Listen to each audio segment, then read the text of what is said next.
Assalamualaikum warahmatullahi wabarakatuh. Balik lagi teman-teman. Nah, di video kali ini kita akan bercerita setan dunia maya.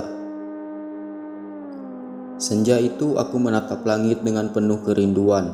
Kerinduan akan keluarga yang telah aku tinggalkan.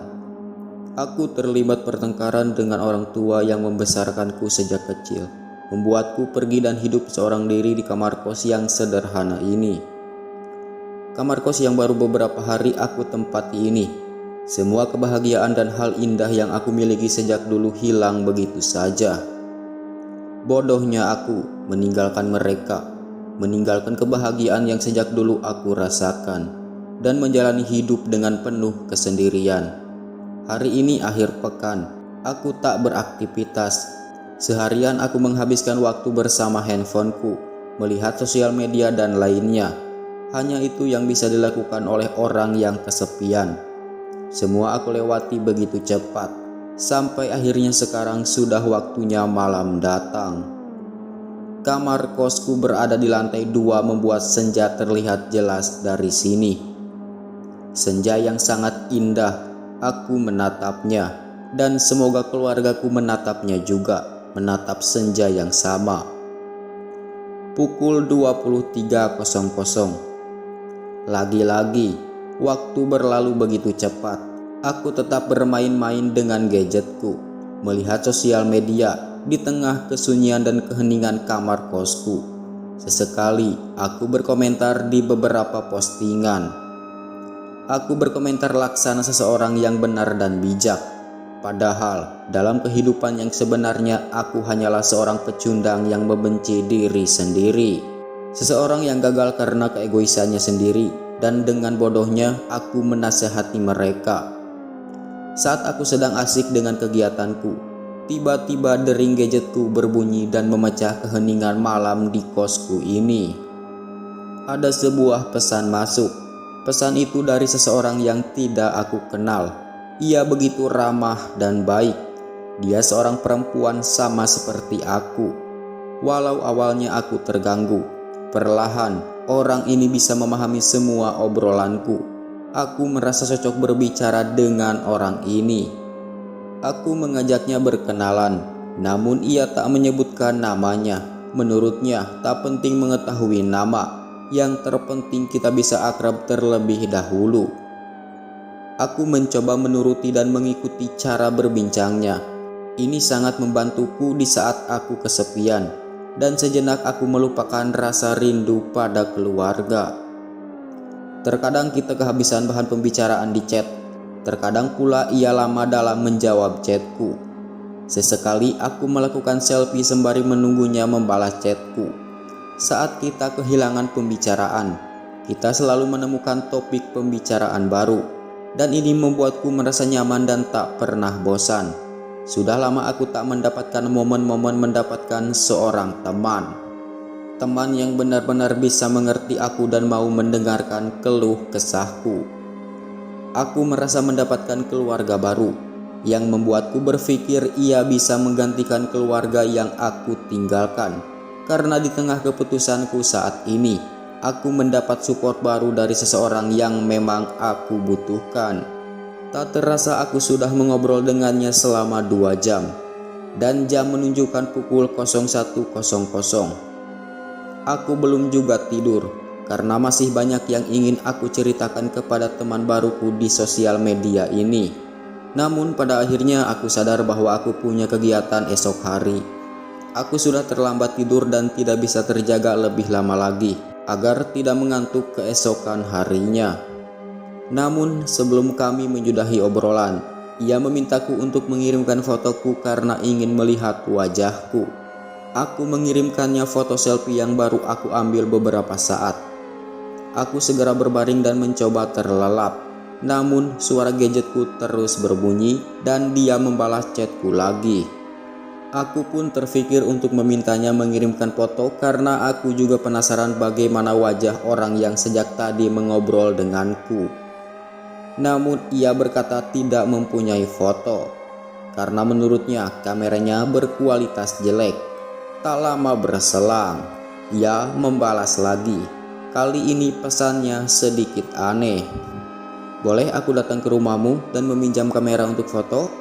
ujarnya melalui chat. Aku berkata untuk menemuiku esok hari karena sudah malam. Aku ingin menemuinya esok hari karena aku memang penasaran bagaimana sosoknya, sekaligus ingin berkenalan dan berbincang dengannya secara langsung. Namun, ia kembali menjawab dengan aneh kalau ia sedang dalam perjalanan ke kamar kosku. Ia sedang di jalan. Bagaimana ia tahu alamat kosku? Aku bingung dan menganggap ini guyonan, dan ia membalas chatku lagi. "Kalau bisa sekarang, kenapa harus besok?" Begitu balasan yang aku dapat. Aku pun berkata kepadanya kalau aku akan segera tidur dan tidak bisa membalas guyonannya lagi. Tapi ia membalasku lagi.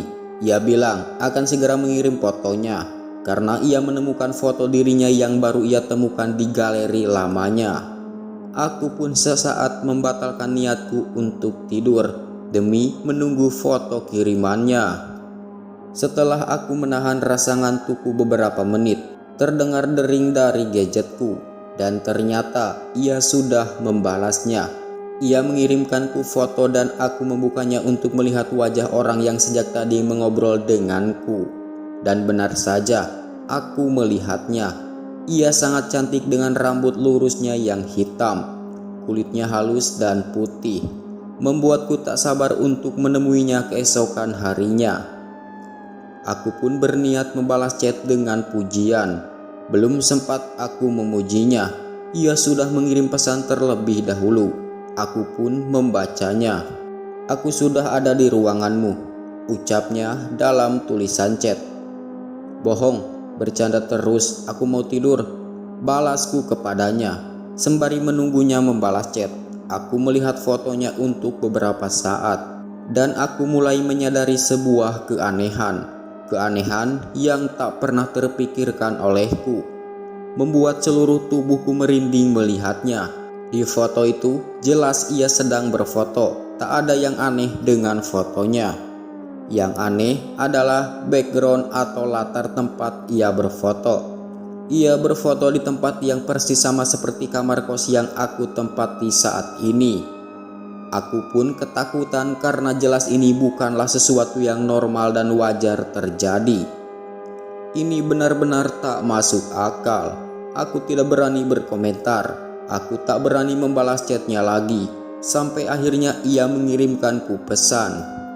"Aku sudah sampai, aku akan mengetuk kalau kau ketiduran," ucapnya dalam chat. Aku pun mendengar suara langkah kaki yang berhenti tepat di depan pintu. Perlahan aku turun dari kasurku, berjalan ke pintu dengan kakiku yang gemetar. Aku berjalan perlahan tanpa membuat suara.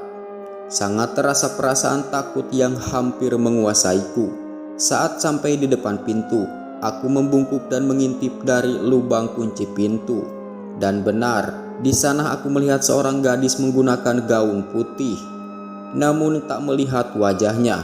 Yang aku lihat hanya sebatas bajunya saja karena pandanganku terbatas dari lubang kunci tersebut. Aku semakin ketakutan. Aku bergegas ke ranjangku, berbaring dan menutupi seluruh tubuhku dengan selimut. Tiba-tiba terdengar suara ketukan yang sangat berisik dan mengganggu. Namun anehnya suara ketukan itu tidak berasal dari pintu, melainkan dari dalam lemari kayu kosong yang tidak terpakai. Aku sangat ketakutan dan menangis. Aku benar-benar takut dan bingung harus berbuat apa. Aku melihat gadgetku dan dia mengirimi aku pesan. "Aku di dalam lemari kayu, tolong buka," ucapnya. Aku semakin ketakutan membaca pesan teks tersebut. Sesekali aku putus asa dan pasrah. Namun di tengah keputusasaanku ini, suara seorang gadis terdengar dari luar. Suara gadis yang sejak tadi berdiri di depan pintuku. Buka pintunya, aku akan menyelamatkanmu," teriaknya dari luar pintu. Aku telah berpikir buruk tentang seseorang di luar sana. Ternyata gadis tersebut tidak berniat jahat. Namun setelah gadis itu teriak, suara ketukan dari dalam lemari semakin keras dan mulai terdengar seperti suara orang yang berusaha mendobrak. "Buka pintunya, kumohon, atau kau tak akan selamat," teriak gadis itu dari luar sana. Namun gadgetku kembali berdering dan dia mengirimkan pesan lagi. Dia yang berada di lemari kayu misterius di kamarku ini. "Jangan buka, kumohon jangan buka pintunya, jangan buka pintu," ucapnya dalam chat. Aku berniat membuka pintu dan kabur bersama gadis di luar sana. Namun tubuhku bergetar hebat. Keringat dingin mengucur deras, aku sangat ketakutan.